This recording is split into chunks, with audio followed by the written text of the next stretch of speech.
What's up, NFL fans? It's NFL Nate with our weekly power rankings. We're going to be going over the top 10 teams going into Week 14. At the time of this recording, the Ravens and Cowboys, that game has not been played yet because it's being played on Tuesday.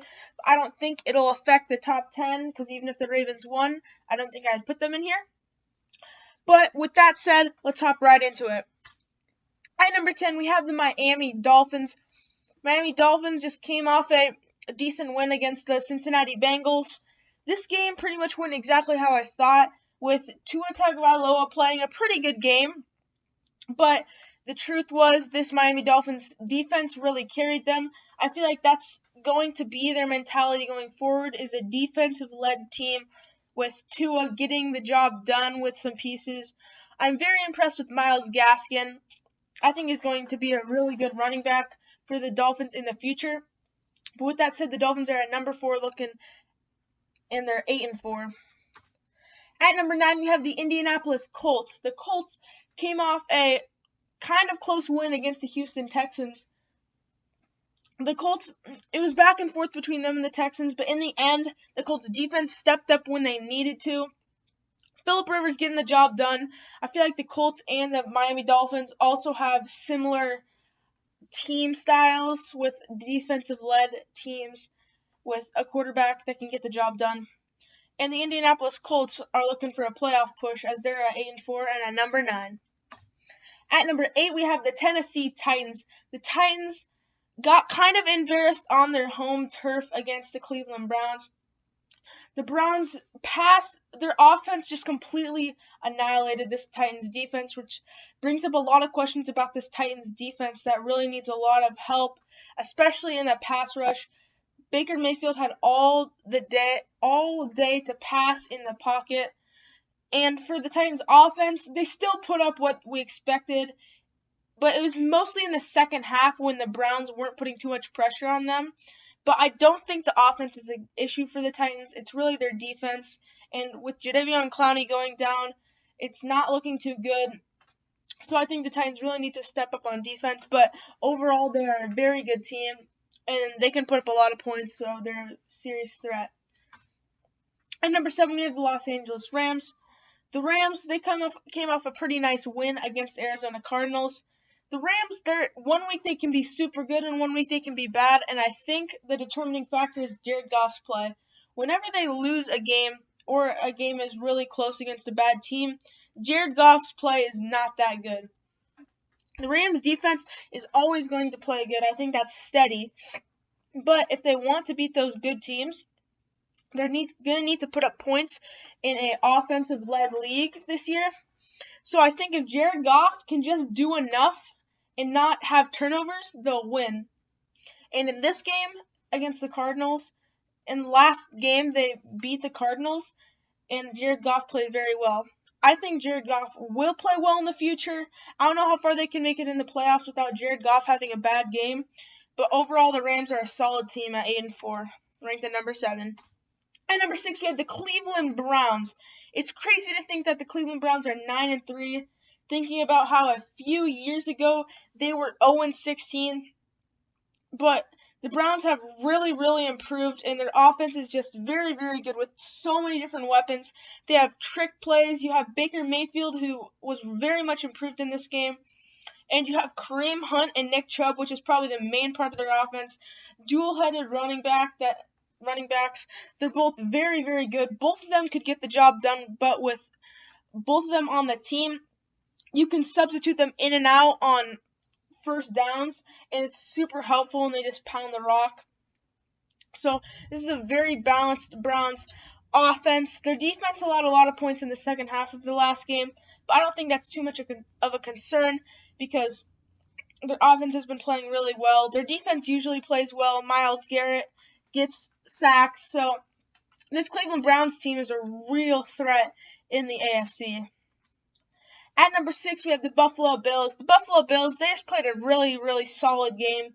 Pretty much what most people expected from that Monday night game. They pretty much owned the 49ers. It was not really close at any moment because you could just feel that Josh Allen had control of the game. They ended up winning by a solid 10 points, and I feel like Josh Allen has really improved on his game. I think the Bills are easily going to beat the Dolphins out for this division, and they'll be a serious threat in the AFC. They're at number 5 at 9-3. At number 4, we have the Green Bay Packers. The Packers and Aaron Rodgers got another game done this Sunday. They beat the Eagles in really spectacular fashion. Devontae Adams is such a good receiver paired with Aaron Rodgers. Got to be one of the top 3 wide receiver quarterback duos in the NFL. As for their defense, they sacked Carson Wentz and Jalen Hurts a lot, and so I feel like their defense really stepped up. They only allowed 16 points, but one of those was a punt return touchdown, so they really only allowed 9 points, which is really solid, seeing as that was the one weak spot on the Packers. But I think they can fight for the number 1 seed in the NFC as they're at 9-3. At number 3, we have the New Orleans Saints. They're sitting at 10-2. The Saints now hold the longest win streak in the NFL. The Saints are just rolling week after week, beating the Saints again in the span of 3 weeks. It was really the same story as the last time they played the Falcons, except Taysom Hill, I feel like, really showed off his arm, which he never really has. He's just got it done with his legs, and people were starting to doubt him. But he threw for over 200 yards and 2 touchdowns, so a really solid performance by Taysom Hill with his arm. Alvin Kamara doing Alvin Kamara things, and this Saints defense is probably the main thing that is elevating them right now. Their defense has really been playing very well, and the Saints are in control of the NFC right now at 10-2. At number 2, you have the Pittsburgh Steelers, who just took their first loss to the Washington football team. That was pretty disappointing. I feel like this raises a lot of concerns about this Pittsburgh Steelers offense. Everybody knows their defense is great, and that was clear coming into the season, and they have easily proved it this season. But their offense wasn't playing so well. They didn't get too much of a run game going, and Ben Roethlisberger's been playing good, but they didn't step up when they needed to. And that one costly pick that Montez Sweat tipped. Overall, I feel like this Pittsburgh Steelers team is good, but a lot of concerns about their offense. But their defense can't stop anybody, so they're still a Super Bowl favorite. And at number 1, you have the defending Super Bowl champion, the Kansas City Chiefs. They've been here for a while, and they can just do it in any way. A little closer than you would want it to be against the Denver Broncos. But I feel like Patrick Mahomes just gets the job done. I feel like even though he still has the stats this year and he's picking up tons of wins, I think there's easily a chance that the Chiefs go 15-1 this year and lock up the number 1 spot in the AFC. And they're just looking very good right now. Getting the job done on the ground, through the air. Travis Kelce having a really good season again. And I think the Kansas City Chiefs are the clear-cut Super Bowl favorites again, and I think they could win 2 in a row. Thank you guys for watching. If you enjoyed, please leave a like and subscribe. I'm so close to 100 subscribers. I'm trying to hit that by the Super Bowl. Every subscriber means a lot. Next week, I'm going to do Week 14 picks and predictions, so stay tuned to that. It'll be tomorrow.